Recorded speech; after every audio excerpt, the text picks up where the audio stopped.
ان کا دل صبر سے خالی ہو گیا، اللہ تعالیٰ نے فرمایا قریب تھا کہ لتبدی بھی ہی، وہ اس راز کو ظاہر کر دیتی، کہ اتنے واویلے کرتی کہ لوگوں کو پتہ چل جاتا اس کا بیٹا ہے.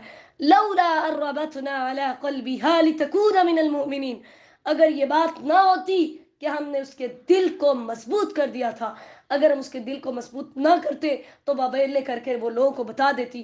چونکہ ہم نے اس کے ایمان والوں کے اندر شامل رکھنا تھا، اس لیے ہم نے اس کے دل کو تسکین دی. اور ماں تھی، اس لیے جب بچے کو صندوق میں ڈال کر ڈالا تو بہن سے کہا، آپ یہ ترجمہ پڑھیں گے نا انشاءاللہ ساری باتیں کلیئر ہو جائیں گی. اپنی بیٹی سے کہا کہ تو بھی اس صندوق کے ساتھ ساتھ جا، ایک سائڈ پر چلتی جا، لیکن کسی کو پتہ نہ چلے. ٹھیک ہے. اب جب وہاں گئے تو بچے کو دودھ پلانے کے لیے سارے شہر کی آیا کو بلایا گیا. موسیٰ علیہ السلام کسی کے دودھ کو نہیں پیا.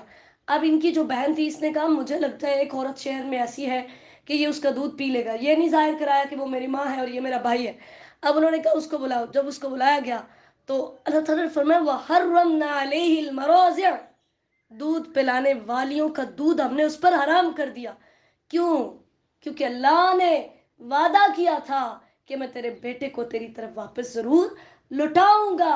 آج ماں کو اپنی اولادیں قربان کرنی چاہیے اللہ کے راستے میں، جیسے موسیٰ کی ماں نے قربان کی، تو پھر اللہ تعالیٰ مقام دیتے ہیں.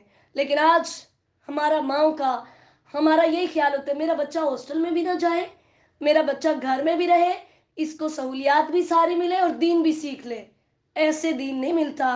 محدثین نے سوکھے ٹکڑے کھا کر، کتنے کتنے فاقے کاٹ کر انہوں نے دین کو حاصل کیا. اسلاف کی زندگیوں کو پڑھیے کہ ان کو ہاسٹل میں رہنے کے لیے جگہ نہ دی جاتی تو سڑکوں کے کناروں پر وہ راتیں بسر کر کے دین کے علم کو حاصل کرتے تھے. اور آج ہمارا یہ خیال ہے کہ گھر میں رہیں، کہیں جانا بھی نہ پڑے، سہولیات بھی ساری ہوں اور ہمیں ساتھ دین بھی مل جائے. قربانیاں دیجئے، انشاءاللہ تھوڑا وقت لگے گا لیکن اللہ ایسا پھل عطا کرے گا کہ آپ خود بھی اللہ کی قدرتوں پر حیران ہوں گے. جیسا پھل اللہ نے موسیٰ علیہ السلام کی ماں کو دیا، اللہ تعالیٰ نے ساری عورتوں کا دودھ حرام کر دیا. بڑی کوشش کی لیکن نہیں پیا. جب موسیٰ کی ماں کو بلایا گیا، دودھ پلایا تو دودھ پینے لگ گیا. اللہ تعالیٰ نے فرمایا ہم نے اس کو اس کی ماں کی طرف لوٹا دیا. کئی تقر عینها ولا تحزن، تاکہ اس کی آنکھیں ٹھنڈی ہو جائیں، وہ غم نہ کرے. وَلِتَعْلَمَ، اور وہ جان لے، ان وعد اللہ حق، کہ اللہ کے وعدے سچے ہیں. اللہ جو وعدے کرتا ہے وہ کبھی بھی ان کی خلاف ورزی نہیں کرتا. اور پھر وَلَكِنَّ أَكْثَرَهُمْ لَا يَعْلَمُونَ، اکثر نہیں جانتے. ہمارے جیسے ہم فوراً ہی مایوس ہو جاتے ہیں. ہم کہتے ہیں ایسا کیسے، اتنا جگرا کہاں سے لاؤں، اپنے بچے کو اپنے سے دور بھی بھیجوں، یہ بھی برداشت کروں وہ بھی برداشت کروں.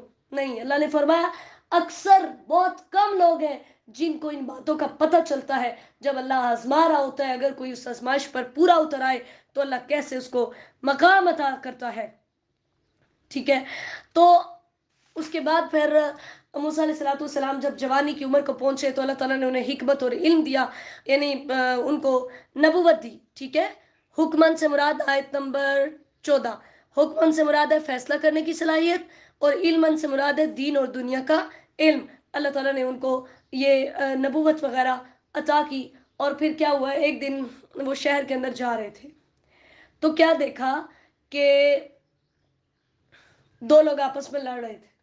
ایک موسیٰ علیہ السلام کی قوم میں سے تھا، ایک فرعون کی قوم میں سے تھا. ٹھیک ہے. یہ واقعہ یہاں سے شروع ہو کے آیت نمبر 21 تک ہے. ٹھیک ہے. اب موسیٰ علیہ السلام کی قوم کا جو بندہ تھا نا، اس نے موسیٰ علیہ السلام کو مدد کے لیے پکارا. موسیٰ علیہ السلام مدد کے لیے گئے اور قریب جا کر ان دونوں کو چھڑانا چاہا تو مکہ مارا. جو مخالف تھا نا فرعون کی قوم میں سے، اس کو مکہ مارا تو فقضا علیہ، وہ بیچارہ مر گیا. ٹھیک ہے.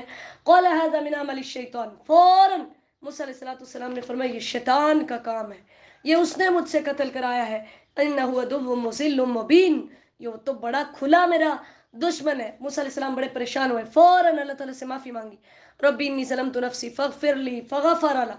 انہوں نے جان بوجھ کر قتل نہیں کیا تھا، یہ ایک اللہ تعالیٰ کی وہ تھی، شان تھی کہ اللہ تعالیٰ نے یہ سارے واقعے کو سبب بنانا تھا. اور پھر اسی طرح یہ کہ ایک نبی کو اللہ تعالیٰ نے کتنی جو ہے وہ طاقت دی ہوئی تھی، اور موسیٰ علیہ الصلوۃ والسلام نے خود بھی کہا تھا، اپنی ندامت کا اظہار کیا. صحیح مسلم کی حدیث ہے، انہوں نے کہا تھا انی قتلت نفسا لم عمر بقتلها، میں نے ایک ایسے نفس کو قتل کیا جسے قتل کرنے کا مجھے حکم نہیں دیا گیا تھا. یعنی جان بوجھ کر انہوں نے قتل نہیں کیا تھا، چھڑانے کے لیے انہوں نے اس کو مکہ مارا، اور مکہ مارنے سے اس کی ڈیتھ ہو گئی. فوراً اللہ تعالیٰ سے بخشش مانگی کہ میں نے اپنے نفس پر ظلم کیا ہے. اللہ تعالیٰ نے ان کو معاف کر دیا.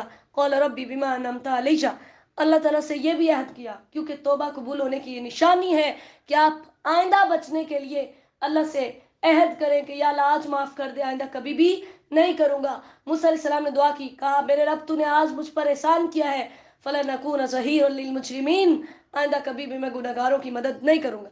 اب کیا ہوا، اگلے دن پھر موسیٰ علیہ السلام جب باہر نکلے تو وہی کل والا موسیٰ کی قوم کا بندہ جو لڑائی کر رہا تھا، آج وہ کسی اور سے لڑائی کر رہا تھا. اب جب وہ گئے، اس نے پھر مدد کے لیے پکارا، تو موسیٰ علیہ السلام قریب گئے اس لیے کہ آج اس کی ٹھکائی کروں کہ تم نے کام پکڑا ہوا ہے روزانہ لوگوں کے ساتھ لڑنے کا. جب قریب پہنچے تو وہ سمجھا کہ اب یہ مجھے مارے گا، تو اس نے وہ کل والے قتل کا راز فاش کر دیا. اس نے کہا موسیٰ، جیسے تو نے کل ان کے بندے کو مارا تھا، تو چاہتا ہے کہ آج مجھے مار دے. اب وہ جو مخالف تھا اس نے تو دوڑ کے سارے شہر میں خبر پھیلا دی کہ جو ہمارا بندہ کل مرا تھا وہ موسیٰ نے مارا ہے. اب انہوں نے بھی قتل کا منصوبہ بنانا شروع کر دیا کہ ہم قصاص کے اندر اس کو قتل کریں گے. اتنے میں شہر سے ایک آدمی جو تھا وہ دوڑتا ہوا آیا. ٹھیک ہے، اس نے آ کر موسیٰ علیہ السلام کو بتایا کہ شہر کے جو سردار ہیں وہ آپ کے قتل کی سازشیں کر رہے ہیں، لہٰذا آپ جلدی سے یہاں سے بھاگ جائیں. انی لک من الناصحین، میں آپ کا خیر خواہ ہوں. تو موسیٰ علیہ السلام ڈرتے ہوئے وہاں سے نکلے. آیت نمبر 21 میں فخرج منہا خائفا یترقب راکبہ، تم سے راکبہ گردن کو کہتے ہیں. اس کا مطلب یہ ہوتا ہے گردن پھیر کر ادھر ادھر دیکھنا، انتظار کرنا کسی چیز کا. تو موسیٰ علیہ السلام بڑے پریشان کہ اب اکیلا یہاں سے نکل ہے. جلدی جلدی وہاں سے نکلے. راستے کے اندر مدین بستی آئی، وہاں پر بیٹھے اور دعا کی، ان یہدینی سواء السبیل، کاش کہ میرا رب، امید ہے کہ میرا رب میری سیدھے راستے کی طرف رہنمائی کرے گا. تو اللہ تعالیٰ نے کیا کیا، مدین کی طرف گئے تو وہاں کنواں تھا، کنویں کے اوپر بیٹھ گئے. وہاں دیکھا کہ لوگ اپنے جانوروں کو پانی پلا رہے ہیں، لیکن دو لڑکیاں ایسی ہیں جو بالکل سائڈ پر کھڑی ہیں. موسیٰ علیہ السلام نے جا کر ان سے پوچھا، ما خطبکما، تم دونوں کا کیا حال ہے. ٹھیک ہے، آیت نمبر 23 سے انہوں نے کہا کہ تم دونوں جو ہے وہ اپنے جانوروں کو پانی کیوں نہیں پلا رہی. تو انہوں نے کہا کہ ہمارا چونکہ باپ بوڑھا ہے، ہمارا کوئی بھائی نہیں ہے، تو ہم انتظار کرتی رہتی ہیں کہ یہ لوگ چلے جائیں. ٹھیک ہے، اور یہ سارے چرواہے اپنے جانوروں کو لے کر چلے جائیں، پھر اس کے بعد ہم پانی پلائیں گے. وابونا شیخ کبیر، یہ حضرت شعیب علیہ السلام کی بیٹیاں تھیں. اب کیا ہوا، جب سب لوگ چلے گئے، ڈھکن اوپر رکھ دیا. اب وہ ڈھکن جو اتنے لوگ مل کر اٹھایا کرتے تھے، موسیٰ علیہ السلام نے اکیلے نہیں اٹھا کر وہ ڈھکن سائڈ پر رکھا اور ان کے جانوروں کو پانی پلا دیا. وہ بڑی حیران ہوئی. ٹھیک ہے، بڑی حیران ہوئی کہ اس کے اندر تو بڑی طاقت ہے، مطلب یہ تو کوئی عجیب ہی انسان ہے. فسقا لہما، آیت نمبر 24. اب پانی پلایا، وہ چلی گئیں. ثم تولی الی الظل، سائے کی طرف جو تھے وہ چلے گئے، یعنی وہاں پر تھک ہار کر لیٹ گئے. جیسے صحیح بخاری کی حدیث ہے کہ نبی علیہ السلام کے اندر بھی یعنی یہ فطری طور پر ہمدردی کا جذبہ پایا جاتا تھا، اور تمام انبیاء کے اندر فطری طور پر یہ ہمدردی کا جذبہ پایا جاتا ہے جو موسیٰ علیہ السلام نے جس کا مظاہرہ کیا. تو نبی علیہ السلام کے ساتھ بھی یہی معاملہ تھا کہ جب حضرت خدیجہ رضی اللہ تعالیٰ عنہ کو آ کر بتایا تو انہوں نے کہا آپ غم نہ کریں، اللہ تعالیٰ آپ کو کبھی بھی ضائع نہیں کرے گا، اللہ آپ کو کبھی بھی رسوا نہیں کرے گا، کیونکہ آپ صلہ رحمی کرتے ہیں، آپ بے کسوں کا بوجھ اٹھاتے ہیں، بے روزگار کے لیے کام ڈھونڈتے ہیں، مہمان کی مہمان نوازی کرتے ہیں. ٹھیک ہے، تو موسیٰ علیہ السلام اب ایک سائے کی طرف چلے گئے، وہاں بیٹھے آرام سکون کرنے کے لیے، اور ساتھ اللہ سے دعا کی، ربی انی لما انزلت الیہ من خیر فقیر، اے میرے رب تو میری طرف جو بھی بھلائی اتارے میں اس کا محتاج ہوں. یہ بڑی عظیم اور بڑی خوبصورت دعا ہے، بڑی جامع دعا ہے کہ اے میرے رب تو کچھ بھی مجھے دے، میں اس کا فقیر ہوں، مجھے اس کی ضرورت ہے. یعنی اس وقت مجھے بھوک بھی لگی ہوئی ہے. ٹھیک ہے، کھانا بھی چاہیے، راستے کا بھی نہیں پتا، یا اللہ جو بلائی بھی تو مجھے دے، میں اس کا فقیر ہوں. اللہ تعالیٰ نے فرمایا آپ نے تو صرف روٹی مانگی ہے اور یقین کے ساتھ مانگی ہے، میں آپ کو روٹی پکانے والی بھی دوں گا. اس لیے جس کی شادی نہیں ہوتی اس کو یہ دعا بھی پڑھنی چاہیے، ربی انی لما انزلت الیہ من خیر فقیر. اور اسی طرح کوئی بھی ہماری کوئی بھی حاجت ہے اللہ تعالیٰ سے دعا کرے، کیونکہ ہم ہر وقت اللہ تعالیٰ کے محتاج ہیں، ہر وقت ہم اس کے در کے فقیر ہیں، مانگتے ہیں، ہر وقت ہمیں اپنے رب سے مانگتے رہنا چاہیے. فجات ہوئی احداہما، پھر آگے اسی چیز کا تذکرہ ہے کہ جب وہ اپنے باپ کے پاس گئی، انہوں نے جا کر اپنے باپ کو بتایا تو انہوں نے کہا، ایک کو بھیجا کہ جاؤ تم جا کر اس کو بلا کے لاؤ. وہ حیا کے اوپر چلتی ہوئی آئی، یعنی وہ اتنی حیا والی تھی کہ اس طرح پورے وقار کے ساتھ خود کو ڈھانپ کر وہ آئی اور آ کے موسیٰ علیہ السلام کا کہا کہ میرے ابا جان آپ کو بلا رہے ہیں کہ آپ نے جو ہمارے جانوروں کو پانی پلایا ہے اس کی آپ کو جزا دیں، اس کا آپ کو بدلہ دیں، اس کی آپ کی اجرت وغیرہ جو ہے وہ آپ کو دیں. ٹھیک ہے. اب جب یہ جا رہے تھے تو موسیٰ علیہ السلام نے، چونکہ وہ عورت بھی بڑی حیا والی تھی اور موسیٰ علیہ السلام بھی بڑے حیا والے تھے، ٹھیک ہے، بڑے وقار کے ساتھ، بڑی عزت کے ساتھ جب وہ دونوں گھر پہنچے تو انہوں نے اپنے باپ سے کہا کہ ابا جان، اگر آپ نے کوئی مزدور رکھنا ہے نا اپنے جانوروں کے لیے، جانوروں کا کام وغیرہ کرنے کے لیے، تو آپ اس لڑکے کو رکھ لیں. ایک تو یہ امانت دار بھی بہت ہے، حیا والا بھی بہت ہے، اور دوسرے نمبر پر القویج، یہ مضبوط بھی بڑا ہے، اس کے اندر بڑی طاقت ہے. یعنی انہوں نے وہ مظاہرہ کیا. اور پھر یہ بھی کہ موسیٰ علیہ السلام نے اسے یہ بھی کہا تھا، جب راستے میں جانے لگے تھے تو کہا تھا کہ آپ میرے پیچھے چلو، اگر آگے چلو گی تو آپ پر میری نظر پڑے گی، پیچھے چلو اور جس طرف راستہ ہوگا کنکری پھینک دینا کہ میں اس طرف چل کر جو ہے وہ آ جاؤں گا. تو اس وجہ سے اس لڑکی نے کہا کہ میرے ابا جان، یہ بہت ایمانت دار ہے، یہ بہت مضبوط ہے، آپ اس کو جو ہے نا وہ اپنا وہ بنا لیں. قال انی اريد ان انکحک، تو اللہ تعالیٰ نے فرمایا کہ جب شعیب علیہ السلام نے یہ بات سنی تو انہوں نے کہا کہ میں اپنی 2 بیٹیوں میں سے ایک بیٹی کا آپ کے ساتھ نکاح کرانا چاہتا ہوں، اور اس شرط پر کہ اگر آپ 8 سال یا 10 سال میری مزدوری کریں گے تو جو آپ کو اس کا بدلہ دیا جائے گا وہ یہ کہ میں اپنی 2 بیٹیوں میں سے ایک کی آپ کے ساتھ شادی کر دوں گا. موسیٰ علیہ السلام اور ان کی آپس میں ڈیلنگ ہوئی کہ میں 8 سال کروں یا 10 سال کروں، مجھ پر کوئی زیادتی نہیں ہوگی. ستجدنی انشاءاللہ من الصالحین، کیا مجھے نیک لوگوں میں سے پائیں گے. اب یہاں سے مفسرین یہ استدلال بھی کرتے ہیں کہ نکاح کے اندر لڑکی کا حق مہر یہ بھی ہو سکتا ہے کہ خامد جو ہے وہ اس کے والد کی مزدوری کرے، لیکن یہ بات درست نہیں ہے. ٹھیک ہے. اور پھر اسی طرح یہ کہ بیٹی والا بھی رشتے کے لیے بات کر سکتے ہیں، جبکہ آج ہمارے دور کے اندر اس بات کو اتنا معیوب سمجھا جاتا ہے نا، کہتے ہیں لو ہم گھر جا کے بیٹی دیں. آپ یہ دیکھیں سیدہ خدیجہ رضی اللہ تعالیٰ عنہا نے نبی علیہ السلام کو خود نکاح کا پیغام دیا تھا. ٹھیک ہے. تو بیٹی والے بھی بات کر سکتے ہیں نکاح کے لیے، جیسے شعیب علیہ السلام نے خود موسیٰ سے بات کی کہ میں آپ سے اپنی بیٹی کی شادی کروں گا. ٹھیک ہے. اور اسی طرح ابن ماجہ کے اندر ایک حدیث ہے کہ موسیٰ علیہ السلام نے اپنی شرمگاہ کی حفاظت اور پیٹ کے کھانے کے لیے 8 سال یا 10 سال اپنے آپ کو مزدور بنائے رکھا. یعنی اگر کوئی اپنی عزت کی حفاظت کرتا ہے پھر اللہ اس کو یہ شان دیتا ہے. اب کیا ہوا؟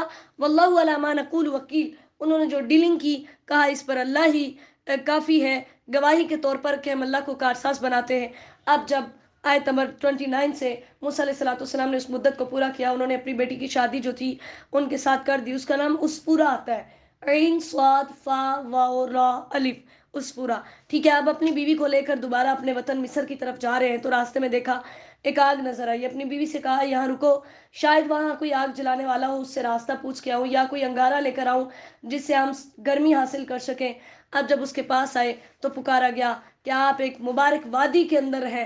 یا موسیٰ انی انا اللہ رب العالمین، اے موسیٰ یہ آگ نہیں ہے، میں تیرا رب ہوں. اور ہم سورہ طٰہٰ کے اندر پڑھ چکے کہ اللہ تعالیٰ نے ان سے کہا آپ اپنے جوتے اتار دیجئے، آپ ایک مقدس وادی کے اندر ہیں، میں نے آپ کو چنا. وہاں پر پھر اللہ تعالیٰ نے ان کو 2 معجزات دیے، ایک چھڑی والا اور ایک ہاتھ والا. ٹھیک ہے. اور اللہ تعالیٰ نے کہا کہ اب آپ جائیں اور فرعون کو جا کر دعوت دیں. ٹھیک ہے. یہ ساری آیات کے اندر اسی بات کا تذکرہ ہے، اس لیے میں آیت نمبر نہیں پڑھ رہی. تو اللہ تعالیٰ نے انہیں کہا، موسیٰ علیہ السلام نے کہا اللہ جی میں نے ان کا ایک بندہ مارا ہوا ہے، مجھے ڈر لگتا ہے کہ اگر میں ان کے پاس جاؤں گا تو وہ اس کے بدلے میں مجھے قتل کر دیں گے. اور دوسرے نمبر پہ اللہ تعالیٰ سے یہ درخواست کی آیت نمبر 34 کے اندر کہ یا اللہ ہارون جو ہے اس کی زبان بھی مجھ سے زیادہ فصیح ہے، زیادہ اچھی ہے، تو فارسلہ معی ریدان، ریدان کا مطلب ہوتا ہے مددگار، یا ریدان دیوار کے اس حصے کو کہتے ہیں جو اسے مضبوط کرنے کے لیے لگایا جاتا ہے. تو فرمایا کہ آپ اس کو میرے ساتھ بھیج دیجئے، مجھے ڈر لگتا ہے کہ وہ مجھے جھٹلا دیں گے. اللہ تعالیٰ نے ان کی دعا قبول کی. اللہ تعالیٰ نے فرمایا کہ میں آپ سے کچھ وعدے کرتا ہوں، ایک تو یہ کہ سانہ شد واسدھا کبھی اخیق، کہ میں آپ کے ساتھ آپ کے بھائی کے ساتھ آپ کے بازو کو مضبوط کروں گا کہ وہ آپ کے ساتھ فرعون کے دربار میں جائے گا. ٹھیک ہے. اب یہ احسان اللہ تعالیٰ نے کسی نبی پر نہیں کیا جو اللہ تعالیٰ نے موسیٰ علیہ الصلوۃ والسلام پر کیا. پھر دوسرے نمبر پر اللہ تعالیٰ نے یہ وعدہ کیا فَلَا يَصِلُونَ إِلَيْكُمَا آیت نمبر 35 میں. دوسرا وعدہ یہ کیا کہ تم جتنے بھی کمزور ہو لیکن یہ فرعونی جو ہے یہ تم تک کبھی بھی نہیں پہنچ سکتے. اور تیسرا اللہ تعالیٰ نے یہ وعدہ کیا بِآيَاتِنَا أَنْتُمَا وَمَنِ اتَّبَعَكُمُ الْغَالِبُونَ کہ تم دونوں اور تمہارے جو پیروکار ہی آخرکار غالب آئیں گے.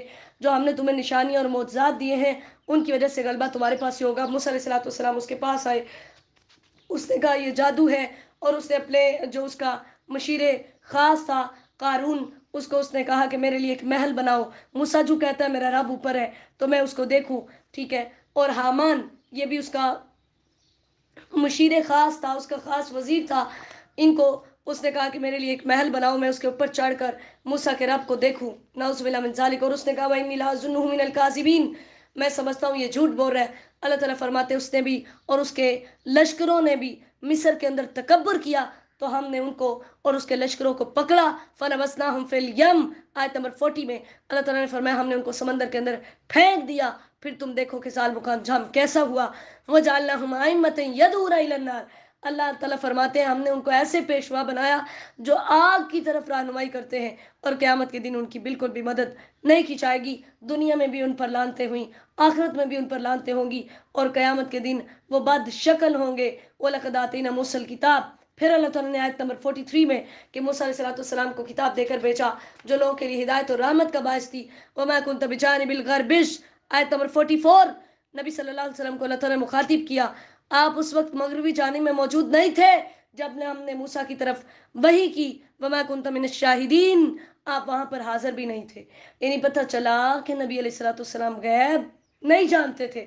دوسرے نمبر پر اللہ تعالیٰ نے اس آیت سے یہ ثابت کیا کہ یہ قرآن سچا ہے, یہ نبی سچا ہے, کیونکہ اتنے ہزاروں سال کے پہلے کے واقعات بالکل ہو بہو حرف بحرف صرف وحی کے ذریعے سے پتہ چل سکتے ہیں, اور کوئی ایسا ذریعہ نہیں ہے جہاں سے اتھینٹک خبریں مل سکیں.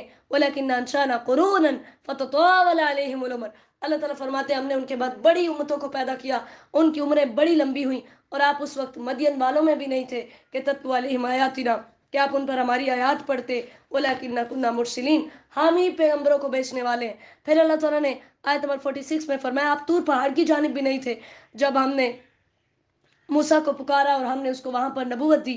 وَلَوْلَا أَن تُصِيبَهُم مُّصِيبَةٌ آیت نمبر 47 میں اللہ تعالیٰ نے فرمایا جب بھی ان کو کوئی مصیبت پہنچتی ہے وہ ان کے اپنے ہاتھوں کی کمائی ہوتی ہے تو اس ٹائم یہ کہتے ہیں ربنا لولا ارسلت الینا رسولا اس وقت یہ دعائیں کرتے ہیں ہمارے رب نے ہماری طرف کوئی رسول کیوں نہیں بھیجا کہ ہم بھی اس کی پیروی کرتے اور ہم بھی ایمان والے ہو جاتے. لیکن جب رسول آ جاتا ہے تو پھر کہتے ہیں کہ یہ جادو ہے, اور پھر یہ کہتے ہیں کہ جیسے موسیٰ کو تورات دی گئی اس کو ایک ہی دفعہ تورات کیوں نہیں دے گی. اور انہوں نے کہا سحران تظاہرا آیت نمبر 48 میں نعوذ باللہ انہوں نے کہا یہ دونوں کھلے جادو ہیں, یعنی قرآن بھی جادو ہے اور تورات بھی جادو ہے. اللہ تعالیٰ نے فرمایا اگر یہ جادو ہے تو پھر تم بھی اس جیسی کوئی کتاب لے آؤ. فَإِن لَّمْ يَسْتَجِيبُوا لَكَ آیت نمبر 50 میں اللہ نے فرمایا اگر یہ آپ کی بات کا جواب نہ دے تو آپ جان لیں کہ ان کے پاس کوئی دین نہیں ہے, صرف خواہشات کی پیروی ہے. جب ان پر ہماری آیات پڑھی جاتی ہیں تو یہ کہتے ہیں کچھ لوگ ایسے ہیں وہ کہتے ہیں کہ ہم ایمان لائے ہیں, ہم پہلے سے مسلمان تھے, یعنی وہ سنتے ہی ایمان لے آتے ہیں کیونکہ اللہ نے ان کے دلوں کے اندر خیر رکھی ہوئی ہے. آیت نمبر 54 اللہ تعالیٰ نے فرمایا ایسے لوگوں کو دوہرا اجر دیا جائے گا. جیسے صحیح بخاری کی حدیث ہے نبی صلی اللہ علیہ وسلم نے فرمایا 3 آدمیوں کے لیے دوہرا اجر ہے. ایک اہل کتاب میں سے کوئی آدمی جو اپنے نبی پر ایمان لایا اور محمد صلی اللہ علیہ وسلم پر ایمان لایا. ایک وہ غلام جو کسی کی ملکیت میں ہے جب وہ اللہ کا بھی حق ادا کرے اور اپنے مالک کا حق بھی ادا کرے. اور ایک وہ آدمی جس کے پاس کوئی لونڈی تھی جس سے وہ جمع کرتا تھا, اسے اس نے ادب سکھایا اور اچھا ادب سکھایا, تعلیم دی اور اچھی تعلیم دی, پھر آزاد کر کے اس سے نکاح کر لیا تو اس کے لیے 2 اجر ہوں گے. اب اللہ تعالیٰ نے علت بیان کی کہ اجر کیوں ملے گا, بما صبروا کیونکہ انہوں نے صبر کیا. صبر کی 3 قسمیں ہم پڑھ چکے. پھر اسی طرح وَيَدْرَؤُونَ بِالْحَسَنَةِ السَّيِّئَةَ برائی کو اچھائی کے ساتھ دور کرتے ہیں, کیونکہ اللہ تعالیٰ نے سورہ حامیم سجدہ کے اندر بتایا جب آپ کوئی برا سلوک کرے تو اچھا سلوک کریں گے تو ایک دن ایسا آئے گا جو آپ کا دشمن ہوگا وہ آپ کا دوست بن جائے گا.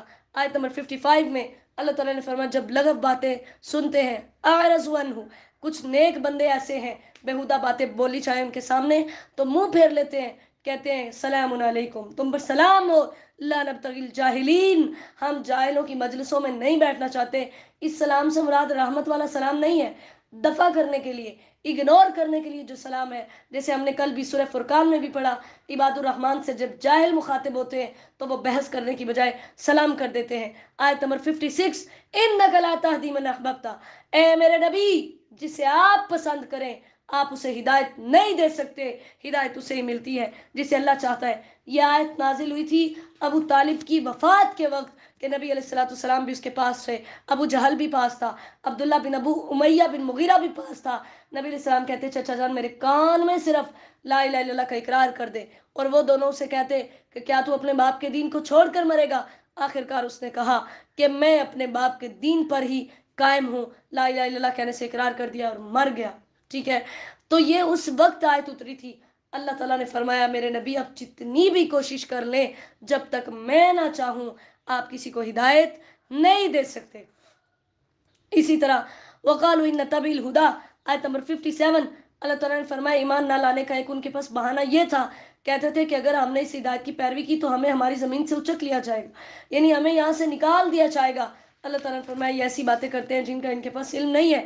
اور یہ غور کریں ذرا، آیت نمبر 58، وَكَمَّا أَهْلَكْنَا مِنْ قَرْيَةٍ بَاطِرَةٍ، باترون کا مطلب ہوتا ہے نعمت پر سرکشی کرنا، پھول جانا، ناشکری کرنا، انکار کرنا۔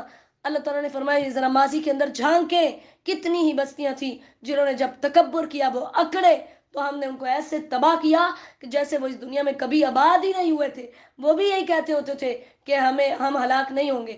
اللہ تعالیٰ نے فرمایا جب تک، آیت نمبر 59، جب تک کوئی قوم میرے رسولوں کی نافرمانی نہ کرے میں تب تک ان کو ہلاک نہیں کرتا۔ آیت نمبر 60، جو تمہیں دنیا کی نعمتیں ملی ہیں وہ فمتاع الحیات الدنیا وزینتها، وہ صرف دنیا کی زندگی کا سامان اور دنیا کی زندگی کا فائدہ ہے، جبکہ جو اللہ کے پاس ہے وہ بہت ہی بہتر ہے، وہ بہترین ہے، اس لیے تمہیں چاہیے کہ اسی کی امید رکھو۔ جیسے صحیح بخاری کی حدیث ہے جنت میں سب سے آخر میں داخل ہونے والا جو جہنم سے نکلنے والوں میں سب سے آخری ہوگا، گھسٹتا ہوا آگ سے نکلے گا تو اسے اس کا رب فرمائے گا جنت میں داخل ہو جا، وہ کہے گا میرے رب جنت بھری ہوئی ہے، اللہ تعالیٰ 3 دفعہ اسے کہیں گے، ہر دفعہ وہ یہی جواب دے گا کہ جنت بھری ہے۔ اللہ تعالیٰ فرمائیں گے تمہیں دنیا سے 10 گنا زیادہ جنت عطا کی جاتی ہے۔ افمن وعدناہ وعدا حسنا، آیت نمبر 61، اللہ تعالیٰ نے فرمایا جس سے ہم نے وعدہ کیا اور اچھا وعدہ کیا وہ اس سے ملنے والا ہے، یعنی وہ بندہ جس سے ہم نے آخرت کی نعمتوں کا وعدہ کیا، اور دوسری طرف وہ جسے ہم نے دنیا کی زندگی کا سامان دیا، کیا یہ دونوں برابر ہو سکتے ہیں؟ نہیں۔ وَيَوْمَ يُنَادِيهِمْ فَيَقُولُ أَيْنَ شُرَكَائِيَ الَّذِينَ كُنْتُمْ تَزْعُمُونَ، آیت نمبر 62 کے اندر اللہ تعالیٰ نے فرمایا قیامت کے دن میں اعلان کروں گا، ان سے کہوں گا لاؤ آج وہ تمہارے معبود کہاں ہیں جن کو تم میرا معبود بناتے تھے، میرا شریک بناتے تھے۔ اس ٹائم یہ اقرار کریں گے، کہیں گے یا اللہ ہمارے بارے میں بات ثابت ہو چکی کہ اب عذاب ہی ہمارا مقدر ہے، اغویناہم کما غوینا، جیسے ہم خود گمراہ تھے ہم نے ایسے ان کو بھی گمراہ کیا۔ تبرأنا الیک، اب وہ جو نیک بندے اللہ کے، جب برے بندے جن کی عبادت کی جاتی ہے، سورہ البقرہ میں بھی ہم نے پڑھا، وہ قیامت کے دن بیزاری کا اظہار کر دیں گے، وہ کہیں گے یا ہمارے رب ہم نے ان کو نہیں کہا تھا ہماری عبادت کرنا، ما کانوا ایانا یعبدون، یا اللہ یہ صرف ہماری عبادت نہیں کرتے تھے۔ آیت نمبر 63، بہت اہم آیت ہے، وہ کہیں گے یا اللہ یہ صرف ایک نہیں تھا، انہوں نے بڑے معبود بنائے ہوئے تھے، جیسے مشرکین مکہ کے تھے، باپ کا علیحدہ، بیٹی کا علیحدہ، رزق کا علیحدہ، پانیوں کا علیحدہ، ہر کام کے علیحدہ علیحدہ بت تھے۔ آج ہمارا بھی یہی ہے، آنکھ ڈلوانے کے لیے کسی پیر کے پاس جاتے ہیں، بیٹا لینے کے لیے کسی اور کے پاس جاتے ہیں، ٹھیک ہے، اور کوئی تھوڑا سا کوئی تکلیف ہو جائے کسی اور کے پاس، وہ مرض لگ جائے اس کے پاس، یعنی بڑے در ہیں۔ وہ قیامت کے دن کہیں گے یا اللہ یہ صرف اکیلے ہمارے نہیں، انہوں نے بڑے ہی پکڑے ہوئے تھے۔ اللہ تعالیٰ پھر اس ٹائم ان کو کہیں گے بلاؤ اپنے شریکوں کو، وہ انہیں بلائیں گے، فلم یستجیبوا لہم، لیکن وہ انہیں جواب نہیں دیں گے، ورأوا العذاب، اور عذاب کو دیکھیں گے۔ اللہ تعالیٰ پھر اس دن پیغمبروں کو بھی بلا کر پوچھے گا وَيَوْمَ يُنَادِيهِمْ فَيَقُولُ مَاذَا أَجَبْتُمُ الْمُرْسَلِينَ، بتاؤ، دوسرا سوال نبوت کے بارے میں ہوگا، پہلا سوال اللہ کے بارے میں، دوسرا سوال نبوت کے بارے میں، جیسے قبر کے اندر بھی یہی 3 سوال ہوں گے، من ربک، من نبیک، اور ما دینک، کہ تمہارا رب کون ہے, تمہارا نبی کون ہے, اور تمہارا دین کیا تھا. پوچھا جائے گا بتاؤ تم نے نبیوں کو کیا جواب دیا تھا. اس وقت ان کی جو فاہمیت علیہم الانباء, خبریں ان پر اندھی ہو جائیں گی. اس ٹائم ان کو کچھ پتا نہیں چلے گا کہ وہ کیا کر رہے ہیں. فہم لا یتساءلون, ایسے حالات پیدا ہو جائیں گے کہ وہ ایک دوسرے سے سوال نہیں کریں گے. لیکن اس کے برعکس آیت نمبر 67, جو توبہ کر لیتا ہے, ایمان لے آتا ہے, اچھے اعمال کرتا ہے, اللہ تعالیٰ اسے کامیاب لوگوں میں شامل کر دیتا ہے. اللہ تعالیٰ نے فرمایا میں جو چاہتا ہوں پیدا کرتا ہوں, جسے چاہتا ہوں چن لیتا ہوں, میرے علاوہ کسی کے پاس کوئی اختیار نہیں ہے. میں تمہارے تمام شریکوں سے پاک ہوں. اللہ تمہاری چھپی اور ظاہری تمام باتوں کو جانتا ہے. وَهُوَ اللَّهُ لَا إِلَهَ إِلَّا هُوَ, آیت نمبر 70. اللہ ہی ہے جس کے علاوہ کوئی سچا معبود نہیں ہے. اس دنیا میں بھی تعریف اس کے لیے اور اس آخرت میں بھی تعریف اسی کے لیے ہے. قُلْ أَرَأَيْتُمْ, آیت نمبر 71 72. اللہ تعالیٰ نے اب یہاں پر کچھ دلائل دیے. اللہ نے فرمایا اگر میں ہمیشہ اندھیرے کر دوں تو کوئی ایسا معبود ہے جو دن کی روشنیاں لائے, یا اگر میں ہمیشہ دن بنا دوں تو کوئی ایسا معبود ہے جو رات کے اندھیرے تمہارے پاس لے کر آئے. افلا تسمعون افلا تبصرون, کیا تم دیکھتے نہیں ہو, کیا تم سنتے نہیں ہو. یہ میری رحمت ہے کہ میں نے تمہارے سکون کے لیے رات بنائی, تمہارے کام کے لیے دن بنایا. اللہ تعالیٰ فرماتے وَنَزَعْنَا مِن كُلِّ أُمَّةٍ شَهِيدًا, آیت نمبر 75.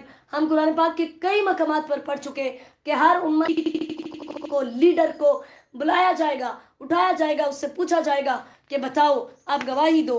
ان قارون, آیت نمبر 76. یہ جو کفار تھے نا, ان کے ایمان نہ قبول کرنے کا جو بڑا سبب تھا وہ یہ تھا کہ ان کے پاس مال و دولت بڑا تھا, دنیا کی جاہ و جلال اور عزت تھی. تو اللہ تعالیٰ نے یہاں پر قارون کی مثال بیان کر کے بتایا, مکہ کے کافرو ہوش کے ناخن لو, قارون تم سے کہیں زیادہ دولت مند تھا. اس کے پاس تو اتنی دولت تھی کہ اس کی چابیاں اٹھانے کے لیے ایک ایسی بالعصبہ, آیت نمبر 76 کے اندر اللہ تعالیٰ نے فرمایا لَتَنُوءُ بِالْعُصْبَةِ أُولِي الْقُوَّةِ. عصبہ کہتے ہیں کہ ایک ایسے آدمیوں کی جماعت جن کی کوئی تعداد ہی نہ ہو, یعنی اتنے بڑے خزانے تھے کہ چابیاں اٹھانے کے لیے اتنی بڑی تعداد تھی. لیکن جب اس کی قوم نے اسے کہا کہ تو تکبر نہ کر, اس نے تکبر کیا تو کیا ہوا, اللہ تعالیٰ نے اس کو زمین کے اندر دنسا دیا. اور نبی علیہ الصلوۃ والسلام نے آیت نمبر 77 کہ اللہ نے جو کچھ دیا ہے اس میں آخرت کا گھر تلاش کر, اور جو تیرا دنیا میں حصہ ہے اس کو بھول نہ جا. جیسے نبی صلی اللہ علیہ وسلم نے فرمایا بندہ کہتا ہے میرا مال میرا مال, حالانکہ اس کے مال میں تو اس کی صرف 3 چیزیں ہیں جو اس نے کھایا اور فنا کر دیا, یا پہنا اور پرانا کر دیا, یا اللہ کی راہ میں دیا اور ذخیرہ کر لیا. ٹھیک ہے. اور پھر اسی طرح اللہ تعالیٰ نے فرمایا قال انما اوتیت علی علم عندی, آیت نمبر 78. قارون کہتا تھا مجھے جو دولت ملی ہے وہ میرے علم کی وجہ سے ملی ہے, میرے پاس علم بہت ہے اس لیے میں ڈیزرو کرتا ہوں, میں حقدار ہوں کہ مجھے یہ سب کچھ ملے. اللہ نے فرمایا کہ انہوں نے نہیں دیکھا, ان سے پہلے بھی بڑی مضبوط اور قداور قومیں تھیں جن کا یہی خیال تھا, تو ہم نے ان کو تباہ و برباد کر دیا. وَلَا يُسْأَلُ عَنْ ذُنُوبِهِمُ الْمُجْرِمُونَ, یعنی گناہگار تو یہی دعوے کرتے رہتے ہیں نا ہم بہت اچھے لوگ ہیں, لیکن جب ان پر اللہ کا عذاب آ جاتا ہے پھر اس ٹائم ان کے گناہوں کا اعتراف نہیں کرایا جاتا. آیت نمبر 79 سے پھر قارون کی زمین میں دنسنے کا ذکر ہے کہ ایک دن وہ بڑی شان و شوکت کے ساتھ, بڑے تکبر کے ساتھ اپنے گھر سے نکلا, تو جو دنیا پرست تھے انہوں نے خواہش کی, ان کے منہ میں پانی آیا. جیسے ہمارے بھی آتا ہے نا, ہم کسی کو اپنے سے اونچا دیکھ لیں, ہم کہتے ہیں ہائے کاش میرے پاس بھی ہوتا, میں بھی ایسی ہوتی, میرے پاس بھی اتنے اچھے کپڑے ہوتے, یہ سب کچھ ہوتا. فخر کیا کریں. وفی ذلک فلیتنافس المتنافسون, دین کے کاموں کے اندر رغبت رکھا کریں کہ ہائے اس کے پاس اتنا دین کا علم ہے, میرے پاس بھی ہونا چاہیے. دنیا پرستوں کے منہ میں پانی آیا, اور جو دین پرست تھے, آخرت کو چاہنے والے تھے, انہوں نے کہا کہ جو اللہ کے پاس ہے وہ زیادہ اچھا ہے. اب وہ اس طرح آیا تو اللہ تعالیٰ نے اس کو اور اس کے گھر کو زمین کے اندر دنسا دیا. صحیح بخاری کی حدیث ہے کہ ایک آدمی اپنی چادر تکبر سے گھسیٹتا جا رہا تھا, اسی حالت میں اسے زمین میں دنسا دیا گیا, اور قیامت کے دن تک زمین کے اندر دنستا جائے گا. یعنی اس سے مراد فرعون کا مشیر تھا قارون.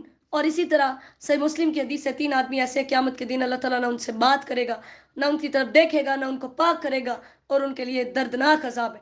3 دفعہ فرمایا. تو ابو ذر رضی اللہ تعالیٰ نے فرمایا اللہ کے نبی وہ تو ناکام ہو گئے, نامراد ہو گئے. یا رسول اللہ وہ کون ہے؟ آپ نے فرمایا اپنی چادر ٹخنوں سے نیچے لٹکانے والا. یہاں سے مفسرین کہتے ہیں اور واضح احادیث بھی ہیں کہ مردوں کو اپنے ٹخنے ہمیشہ ننگے رکھنے چاہیے. آج اس کے الٹ ہے، ہمارے سارے کام دین کے خلاف. آج ہماری لڑکیوں کی آدھی آدھی ٹانگیں ننگی ہے. انا للہ و انا الیہ راجعون. میں حیران ہوں، آپ ننگی ہو کر کیا ثابت کرنا چاہتی ہیں؟ اللہ کے عذاب کو دعوت دینے والیاں آدھی آدھی ٹانگیں ننگی ہوتی ہیں اور مردوں کی جو ہے وہ پاؤں کے اندر گھسٹ رہی ہیں. اور آج کل تو ماشاءاللہ سب کچھ ہی اب وہ جو ہے نا وہ سیم ہوا ہے. لڑکے بھی کیپریاں پہنتے ہیں، لڑکیاں بھی کیپری پہنتی ہیں. لڑکے بھی پلکنگ کرتے ہیں، لڑکیاں بھی پلکنگ کرتی ہیں. پہلے لڑکیوں کے کپڑے تنگ ہوتے تھے، اب لڑکوں کے بھی کپڑے تنگ ہوتے ہیں. اللہ تعالی ہم سب کو محفوظ فرمائے. فما كان له من فئة ينصرون من دون الله. نبی علیہ الصلوۃ والسلام نے فرمایا تھا کہ تم ضرور اپنے سے پہلی قوموں کے قدموں پر قدم رکھو گے، حتیٰ کہ اگر وہ گو کی بل کے اندر، اس کے سوراخ کے اندر بھی داخل ہوں گے تو تم بھی ان کے پیچھے داخل ہوگے. آج ہم ایسا ہی کرتے ہیں، وہ کندھے کے اوپر سے بازو کاٹ کر ڈیزائن بنا کر ہمیں بیچتے ہیں. آج ہماری مسلمان لڑکی نے بھی اپنے کندھے کے پاس سے اپنا بازو کاٹا، ڈیزائن بنا لیا. انہوں نے پینٹ پہنی تو ہم نے پینٹ پہن لی، انہوں نے گھٹنوں سے اوپر قمیضیں پہنی تو ہم نے گھٹنوں سے اوپر پہن لی. انہوں نے پاؤں کے اندر گھسٹتی ہوئی لمبی لمبی قمیضیں پہنی تو ہم نے لمبی لمبی قمیضیں پہنی شروع کر دی. انہوں نے دوپٹے لیے تو ہم نے لینے شروع کر دیے، انہوں نے اتارے تو ہم نے اتارے شروع کر دیے. استغفر اللہ واتوب الیہ. نبی علیہ الصلوۃ والسلام نے فرمایا من تشبہ بقوم فہو منہم. جو کسی قوم سے مشابہت اختیار کرے گا وہ انہی میں سے ہوگا. آج ہمیں دیکھنا ہے، اگر ہم اپنے چال ڈھال کے اندر ان کی مشابہت اختیار کر رہے ہیں تو ہمیں اللہ کے عذاب سے ڈرنا ہوگا. اللہ تعالی ہم سب کی اصلاح فرمائے. وَأَصْبَحَ الَّذِينَ تَمَنَّوْا مَكَانَهُ. اب آیت نمبر 82 سے جو اس کے وہ چاہتے تھے کہ ہمیں بھی ملے، جب انہوں نے دیکھا وہ زمین کے اندر درس گیا ہے تو اسی ٹائم اللہ تعالیٰ سے معافی مانگنے لگے. تِلْكَ الدَّارُ الْآخِرَةُ. اللہ تعالیٰ نے فرمایا جو آخرت کا گھر ہے وہ ہم ایمان والوں کو دیتے ہیں جو زمین کے اندر سرکشیاں نہیں کرتے، فساد نہیں کرتے. پھر اللہ تعالیٰ نے آیت نمبر 84 میں فرمایا کہ جو اچھائیاں لے کر آئے گا اس کو اچھا بدلہ ملے گا، جو برائیاں لے کر آئے گا اس کو جتنی برائی کی ہوگی صرف اتنی ہی سزا ملے گی. اور ان الذی فرض علیک القرآن، آیت نمبر 85 کے اندر اللہ تعالیٰ نے بتایا کہ میں نے ہی قرآن آپ پر جو ہے وہ فرض کیا ہے. ضرور آپ کو یہ قرآن ایک عظیم الشان لوٹنے والی جگہ کی طرف لے کر جائے گا. اور نبی علیہ الصلوۃ والسلام اتنی مشقت کے بعد واقعی 8 ہجری کے اندر جب مکہ فتح ہوا تو آپ دوبارہ سے مکہ کے اندر شان کے ساتھ داخل ہو گئے. آپ نے فرمایا میرا رب خوب جانتا ہے ہدایت یافتہ کون ہے اور گمراہ کون ہے. آیت نمبر 86 وما كنت ترجو ان يلقى اليك الكتاب. اللہ تعالیٰ نے فرمایا یہ جو آپ کی نبوت کے منکرین ہیں ان کو بتا دیجئے کہ آپ کے دل میں تو کبھی یہ خواہش بھی نہیں آئی تھی کہ اللہ تعالیٰ آپ کی طرف کوئی کتاب اتارے گا. یہ اللہ کی رحمت ہے کہ اس نے آپ پر کتاب اتاری. لہذا فلا تکونن ظہیرا للکافرین. آپ کافروں کے مددگار نہ بنے. یعنی اللہ تعالیٰ نے جب یہ احسان یاد دلایا کہ یہ نبوت میں نے آپ کو دی تو نبی علیہ السلام کو ساتھ یہ بھی بتایا کہ آپ کی قوم کے وہ لوگ جو کافر ہیں، آپ کے جو رشتہ دار کافر ہیں، آپ کی مخالفت پر اتر آئے ہیں، آپ کسی صورت ان کی حمایت نہ کریں. ولا یصدنک عن آیات اللہ. آیت نمبر 87 کے اندر وہ آپ کو اللہ کی یاد سے کبھی نہیں روک سکتے جبکہ وہ آپ کی طرف اتری ہیں. اور اللہ نے آپ کو حکم دیا ہے وَدُعُ إِلَىٰ رَبِّكَ. آپ اپنے رب کی طرف بلائیے، شرک نہ کیجیے اور اللہ کے ساتھ کسی کو معبود نہ بنائیے. لا الہ الا ہو، اس کے علاوہ کوئی سچا معبود نہیں ہے. کل شیء ہالک الا وجہ. ہر چیز فنا ہو جائے گی سوائے اس کے چہرے کے. چہرے سے مراد اللہ کی پوری ذات ہے، کیونکہ چہرہ جسم کے اندر ایک سب سے اہم حصہ ہوتا ہے، اس لیے چہرہ لفظ جو ہے وہ یہاں پر بولا گیا.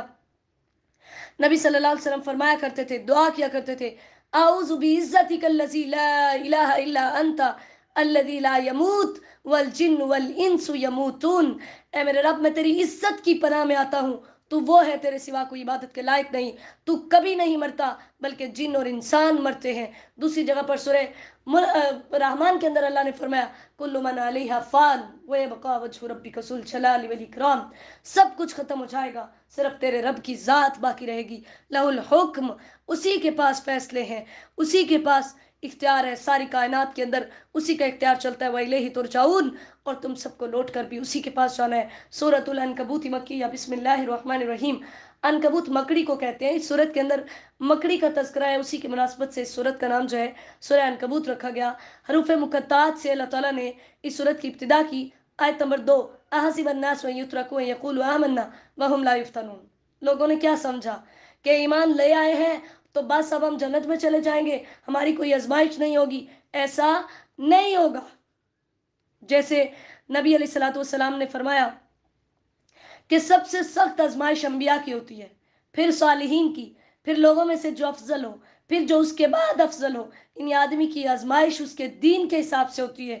اگر اس کے دین میں مضبوطی ہو تو اس کی آزمائش میں اضافہ کر دیا جاتا ہے, اور اگر دین میں نرمی ہو تو آزمائش میں آسانی کر دی جاتی ہے, اور آدمی کی آزمائش جاری رہتی ہے یہاں تک کہ وہ زمین پر اس حال میں چلتا پھرتا ہے کہ اس پر کوئی گناہ باقی نہیں رہتا. کیونکہ مومن کو ایک کانٹا بھی چبھتا ہے تو اس کی وجہ سے اللہ تعالیٰ اس کے گناہ معاف کرتے ہیں. آیت نمبر 3 میں اللہ تعالیٰ نے فرمایا تم سے پہلے لوگوں کو بھی ہم نے آزمایا.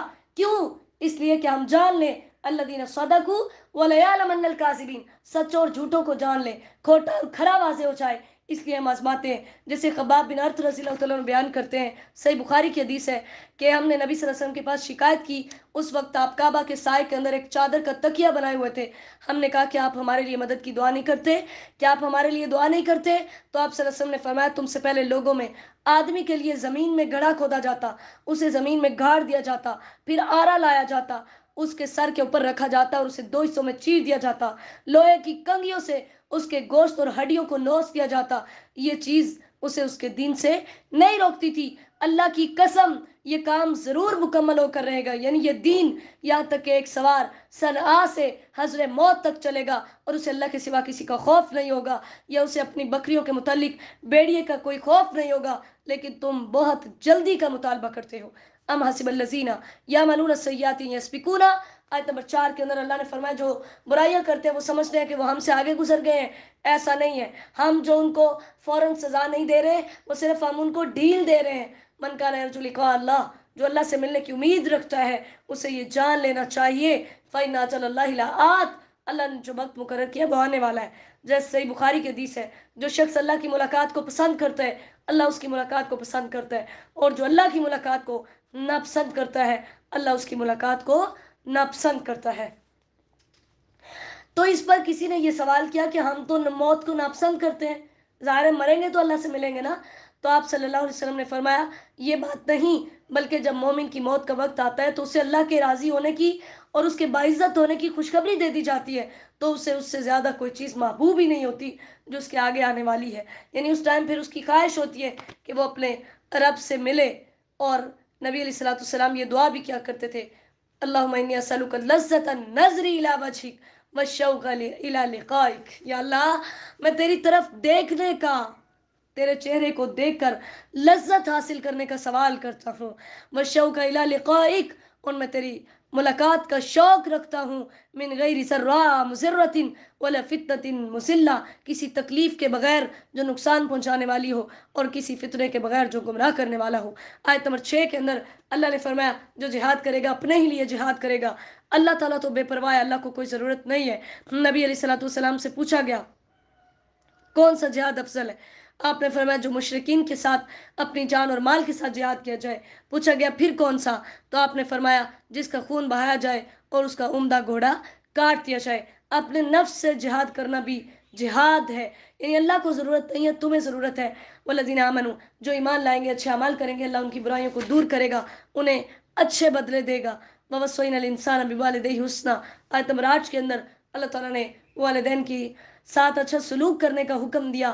اور اگر آپ کے والدین اللہ کی نافرمانی کا حکم